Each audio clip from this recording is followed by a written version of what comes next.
எங்க ஐயா தேவனைய பாவாணர் சொல்ற, மாந்தனின் முதல் கல்வியே உழவு தாண்டாங்கிறப்ப. எப்படி மாந்தனின் முதல் கல்வி இருக்கு பாருங்க, அதுவே உழவு தாண்டாங்கிறாரு. இதுல என்ன சரி தெரியுது? குலத்தொழில் உட்கார்ந்ததுலாம் குலத்தொழில் குலத்தொழில்னு சொல்லிக்கிட்டு இருக்க. உனக்கு என்ன குலத்தொழில்? இந்த கேள்விக்கு பதில் வச்சிருக்க. சரி, நாங்கள் ஆடு மாடு மேய்க்கிறது குலத்தொழில், வேளாண்மை செய்கிறது, மீன் பிடிக்கிறது, பிற்போக்குக்கு போயிட்டோம். பல தலைமுறை ஐயா கருணாநிதி வீட்டில் எங்களை ஆட்சி செஞ்சுக்கிட்டு இருக்காங்களா, நாட்டை ஆள்றது அவங்க குலத்தொழிலா? ஒன்றும் பேச மாட்டீங்க. அமைச்சர், அவர் விட்டா மகன், மகன் விட்டா மருமகன், இப்படியே ஆண்டுகிட்டே இருக்கீல்ல. எங்களை அதிகாரம் செய்யறது உங்களுக்கு குலத்தொழில். அப்படியா? அப்படியா தம்பி?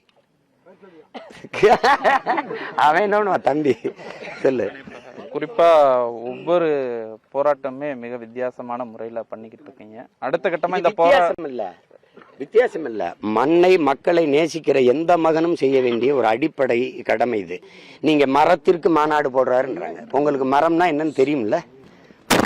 மரம் வந்து மானுட குலத்தின் உலக உயிரினங்களின் உயிர். மரங்கள், மனிதர்கள் இல்லாத மரங்கள் வாழ்ந்து விடும். ஆனால் மரங்கள் இல்லாமல் மனிதர்கள் மற்ற உயிரினங்கள் வாழ முடியும்னு நினைக்கிறீங்களா? அப்புறம் அதுதான் வைரமுத்தையா சொல்றாரு, மரம்தான் மனிதனின் முதல் நண்பன், மரம்தான் மரத்தின் முதல் எதிரி மனிதன்தான்.